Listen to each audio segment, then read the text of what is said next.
Hi అండి, అందరికీ నమస్తే.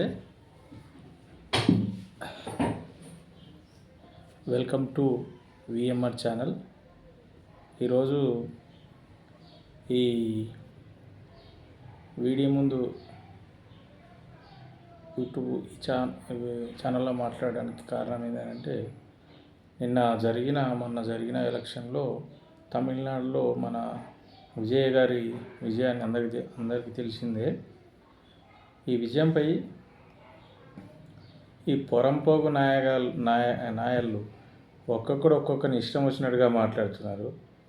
ఇది పవన్ కళ్యాణ్ విజయం చూసి నేర్చుకోవాలి, అది చూసి నేర్చుకోవాలి అని వైసీపీకి ఏటీఎం బ్యాచ్గాళ్ళు ఉంటారు కదా, వాళ్ళంతా మాట్లాడుతున్నారు. నేను సూటిగా చెప్పదలుచుకున్నది ఏంటంటే, అసలు విజయ్కి పవన్ కళ్యాణ్కి తేడా చాలా ఉంది. పవన్ కళ్యాణ్ అనే వ్యక్తి ఈరోజు ఇన్ని రోజులు ఆంధ్రప్రదేశ్ చేజారిపోతుంది, ప్రజలకు చాలా ఇబ్బంది ఉందని చాలా తపన పడి ఆయన తెలంగాణలో కానీ ఆంధ్రప్రదేశ్ కానీ చాలా తపన పడి రాజకీయాల్లో వచ్చినటువంటి వ్యక్తి విజయ్ గారు, పవన్ కళ్యాణ్ గారు. ఆయన అప్పట్లో వాళ్ళు ప్రభుత్వం వీళ్ళు వస్తే బాగుంటుందని వాళ్ళకు భాజపా కానీ టీడీపీ కానీ 2014 మద్దతు తెలిపిన వ్యక్తి 19లో. కానీ అధికారమే రావాలనుకుంటే ఈరోజు అసలు ఆయన ఎక్కడన్నా ఉండాలి. కానీ తమిళనాడులో రాజకీయం వేరు, ఆంధ్రప్రదేశ్ రాజకీయం వేరు. తమిళీలు అరవళ్ళు అంతా వాళ్ళు ఏకతాటిపై నిలబడి అక్కడ కొన్నేళ్ల సంది డిఎంకే పార్టీలే చలామణి నడుస్తూ ఉన్నాయి. ఆ విషయం దృష్టిలో పెట్టుకొని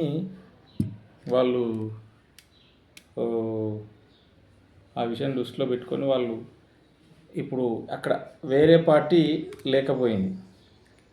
విజయ్ గారు రావడం, అది అక్కడున్న రాజకీయ పరిమాణాల మీద వాళ్ళు ఇన్ని చూసి వాళ్ళు విసిగి చెంది విజయ్ గారికి కొత్త నాయకుడు కావాలని విజయ్ గారికి సపోర్ట్ చేయడం జరిగింది. ఓకే, ఆయన రావడం మంచిదే, గెలవడం మంచిదే, ముఖ్యమంత్రిగా ఫామ్ చేస్తున్నారు. ఓకే, విజయ్ని ఎవరైనా స్వాగతిస్తారు.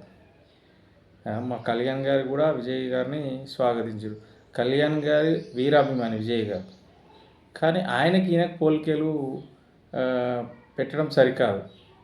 ఈ మన వైఎస్ఆర్ నాయకులు, వైఎస్ఆర్ పార్టీ నాయకులు అసలు సోషల్ మీడియాలలో ఏం మాట్లాడుతున్నారో అసలు ఏందో అర్థం కాదు. వాళ్ళ కడుపుకు అన్నం తింటున్నారా, గడ్డి తింటున్నారా కూడా మనకు అర్థమవుతలేదు.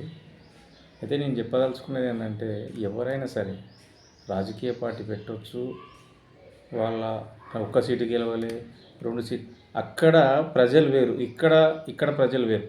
ఇక్కడ ఎంతసేపు మాట్లాడినా రెడ్డి గెలవాలి, లేకపోతే కమ్మళ్ళు గెలవాలి, ఆ రాజకీయం నడుస్తాయి. ఇటు వచ్చేసరికి ఒక మంచి చేద్దామని వచ్చిన వ్యక్తిని ఎవరు పట్టించుకోరు.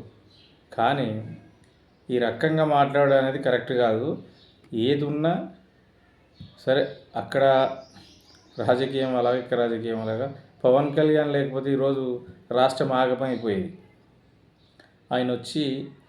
ఆయన ఓట్ బ్యాంకు సీలనియన్ అని చెప్పి ఆయన ఒక సీనియర్ నాయకుడిని జైల్లో పెట్టి ఇబ్బంది పెడతా ఉంటే, అతను వచ్చి ఆయన మేము కలిసి పోటీ చేస్తామని చెప్పడం జరిగింది. చెప్పదాంట్లో తప్పు లేదు. ఆయన ఎన్ని సీట్లు ఇస్తే అన్ని సీట్లలో నిలబడి 100కు 200% గెలిచిన వ్యక్తి పవన్ కళ్యాణ్ గారు. అది మర్చిపోతున్నారు. అక్కడ ఆయనకు 234 సీట్లలో వాళ్ళు గెలిచింది 107. ఓకే, పర్వాలేదు. వాళ్ళు ఎందుకంటే వాళ్ళు చూసి విసుగు చెంది ఉన్నారు. అక్కడ ఎట్లనైనా మన విజయ్ గారిని గెలిపించాలని తమిళంతా ఏకమై ఓటు వేసడం జరిగింది. ఓకే, గెలిచిండు, గవర్నమెంట్ ఫామ్ చేస్తాడు, మంచి పరిపాలన అందియాలని మేము కూడా కోరుతా ఉన్నాము. అందరం మా జనసేన పార్టీ తరఫున నేను కూడా కోరుతా ఉన్నా. అది ప్రతి ఒక్క వైసీపీ నాయకులు దీని గురించి కొద్ది వెనక ముందు ఆలోచించి మాట్లాడాల్సిందిగా నేను చెప్తా ఉన్నా. ఆ విధంగా సోషల్ మీడియాలో వస్తున్న కథనాలన్నిటి కూడా తీవ్రంగా ఖండిస్తూ, కళ్యాణ్ గారికి ఆయనకు ఎక్కడ కూడా పోలికలు లేవండి. కళ్యాణ్ గారు ఒక ఆ, మ్, గెలిచినా గెలవకపోయినా ప్రజల వెంబడి ఉండి పోరాటం చేసే నాయకుడు మా కళ్యాణ్ గారు. విజయ్ గారు గెలిచిందంటే గెలవని సంతోషం, అది గెలిస్తే సంతోషం, మంచి పరిపాలన అందియాలి, మంచిగా ఉండాలి, అందరికి సంతోషం, అందరికీ మంచిది. ఆ, మనకు మనం కూడా స్వాగతిస్తాం. అంతేగాని మీరు కళ్యాణ్ మీద ట్రోల్ చేస్తే మాత్రం మంచిది కాదు అది. మీరు అది గుర్తుపెట్టుకొని మాట్లాడాలి ఎవరైనా, ఏ నాయకుడైనా అని తెలియజేసుకుంటూ, అలాగే